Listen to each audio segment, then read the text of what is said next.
Absolutely love this time of the morning, getting to celebrate with you, Mzansi, and your beautiful souls. And another reason to celebrate, of course, we've got something special this morning with the release of the latest gen console, is, of course, the release of the latest installment in the Assassin's Creed franchise. Now it's called Assassin's Creed Valhalla, and Grant Hinds is joining us for a quick review. Grant, how are you doing this morning? I'm excited because Assassin's Creed Valhalla is a game that I've been looking forward to for a very long time. I'm a huge Assassin's Creed fan. Okay. It was one of the, it's a little bit of a secret, it's one of the first games that I ever got to review, like back in the day when it first came out, and I was playing the original Assassin's Creed on my Xbox 360. So this is officially like a full circle moment, man. This is Look the how full... far you've come, brother. So I think it's been so many years, I can't remember how many iterations of Assassin's Creed there've been, but there's been a huge turn with Valhalla. Obviously, new generation of console means brand new graphics. So, and as you can see, I'm just walking around my settlement now, which is also a new part of it. And the graphics are literally spectacular. I just want to climb onto the top of this pillar right here. It's got obviously that Assassin's Creed vibe where you can climb different environments. It looks like it's real, man. That's insane. These trees. You said that you're a nature boy and that you like nature. I'll just go around and play this game, but just hike through the entire map. Look at these sun rays. Look at the detail on her armor and her clothes. Look at the fur that she's wearing. And look at all the leaves and all the trees in the draw distance. It's remarkable. That's photorealistic. So look, the game looks good. It plays very smoothly on this new console. But what is the new in terms of the game itself? What can we look forward to? Okay, so for those of you who don't know what Assassin's Creed is, Assassin's Creed is a game that is usually set in a historical context. So we had Assassin's Creed Origins, which was set in Egypt. The previous one, Odyssey, was set in ancient Greece. And now we are approaching Vikings and what was happening in Norway at the time. And this follows the story of a character called Eivor, who is the main protagonist of the game. You can either be male or female. Awesome. When you start your character of the game, which is really cool. And you can change as you go along. It's not locked in. And then as you go through the story, you'll find yourself going into Dark Ages England and realizing what a mess it was. And you can see, I'm actually going to go to the map there for you quickly. This is Dark Ages England right now. Wessex is kind of where London was. You know, and you're learning a little bit of history as you play the game. I was going to ask you, is it very similar to what actually happened in the past? Can you get a bit of that feeling if you were to be transported back in time? Look, there's a lot of creative freedom that they take, but I think that if you played this and you were doing this in history, you would probably have a very upper hand, a great advantage as to what the world's about, and also just a little bit of the geography and the topography and why Vikings left Norway to start exploring. So it's a nice little history lesson that's packed in a really cool action game. The combat is real fun because that's another thing that they've improved. I'm going to show you. They've got these awesome new dual-wielding axes that you can use, and obviously we're going to be talking to somebody in a little bit about these axes. But you can literally change your entire skill, all your outfits and your weapons. And when you upgrade your weapons, they will literally change appearance. So your character will look unique and cool and on their own, which is so cool. Epic. I'm sure everybody's frothing now. Look, we spoke about the history, of course. Now in games and in history alike, the smithy was a pivotal role in the community. So they were kept towns running by supplying any and everything made from steel, right? So while we no longer have knights and Vikings running around, there are still those carrying on with this age-old art form. Now Niels van den Berg joins us to talk about being a blacksmith in 2020. Neil, are you with us? Are you still there?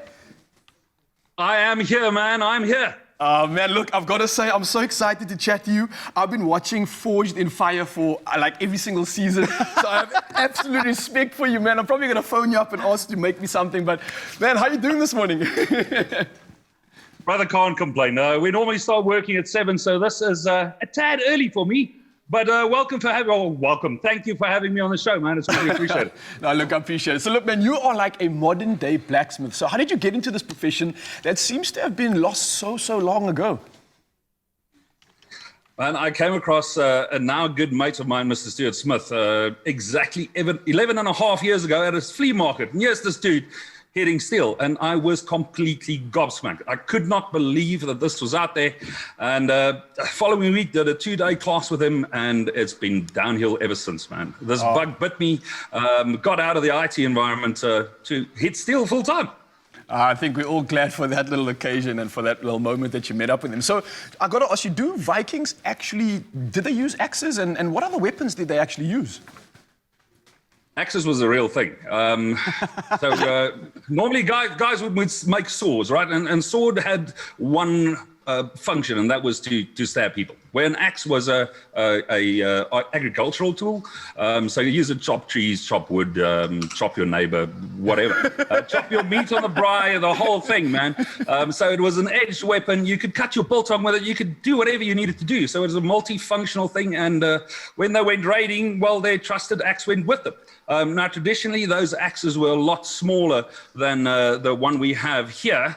The one we have here. This thing is enormous. It's obviously based on the game and the whole thing. So, yeah, man. So axes was a thing. It still is. Wow, that looks unbelievable. And Grant was just chatting about the wielded weapons that the characters are using in the game. And you mentioned that this is something that you, if I'm not mistaken, have actually recreated. So can you tell me more about this build and why did you decide to actually build this axe in the first place? Well, Ubisoft asked me 2 years ago with the launch of Assassin's Creed. Odyssey. I can't remember. Odyssey. To build the broken spear of Leonidas, and that was an absolute blast. So when they approached me to build Eivor's axe, I said, well, why not? It's something that I immediately jumped to. It was absolute fun. It still is. We carved the head. The head is made or forged out of 1060 carbon steel. Carving is hand done. That's why it looks a bit dodgy. But trust me, I'm not done yet. We've got a saying that says, trust me, I'm a bladesmith. All you need to do is fake it until you make it, man. Wow, and I'm going to be honest with you, that does not look fake at all. It looks like I could do some serious damage. And I've got to give you props. That artwork that you hand detailed on that head is absolutely incredible. So how challenging is it to recreate something from a fictional game? I mean, you don't get to see it in real life. You're working with a picture there by the looks of it. I mean, that's got to come with some challenges. Yes, it does. Luckily, I have made a couple of axes in the past. Like I mentioned, I've been doing this for 11 and a bit years. Axes is what I kind of specialized in for the last 3 and a bit years. So having redone historic pieces, it was challenging. And this is the reason we took on this project, right? But man, we jokingly say that bladesmithing will teach you a couple of things. Number 1 is patience, and number 2 is a whole set of new swear words. But this is fun. This is really fun. Anytime and every time that you can walk into the shop and hit stuff with a hammer, it's been a good day, man. As easy as that. So the challenges that you're talking about is literally just taking that game art and trying to find a basis in reality. So the axe in the game is extremely thick and extremely heavy. And I did the calculations, and that axe should weigh in the region of about 9 kilograms. Ooh. So we've managed to get this head down to just over 1 kilogram. And when the axe is done, we should look at about a 1.9 kilogram piece, which is, you could actually wield it with one hand, as in the game. Yeah. Man, this is so cool. I'm just thinking to myself right now, I'm speaking to a master weapons maker, bladesmith, that wields these weapons. And then we got Grant over here that's doing the exact same thing on another level in another world. And it's so cool, man. It's so awesome. I mean, look at that thing. But one of the things that I really enjoy is that video games can inspire all of us across so many different disciplines to do so many cool things, like craft the weapons of the characters that we love. Absolute magic, man. What an awesome level of love and next level of craftsmanship. We can't wait to see more. And Niels, thank you so much for joining us this morning, man. I can't wait to see what your next projects are up to.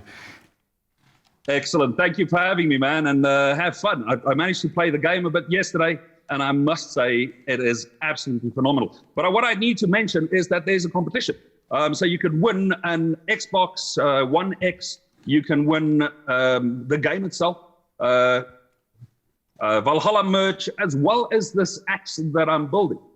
So if you go onto primacomps.co.za, enter the competition, it is a package worth winning. Really, it is. And if there are guys that are interested in what we do, I'm also the organizer of the largest knife show on the African continent, which is happening the first weekend in December in the Brooklyn Mall in Pretoria. If you need any information, just head on to knifeshow.co.za. All the info's on there. And we hope to see you guys there, man. Cheers, brother. Thank you so much, Neil, man. Grant, it's my turn on that remote, man. Come on, give it up. I'm playing. Ah, come.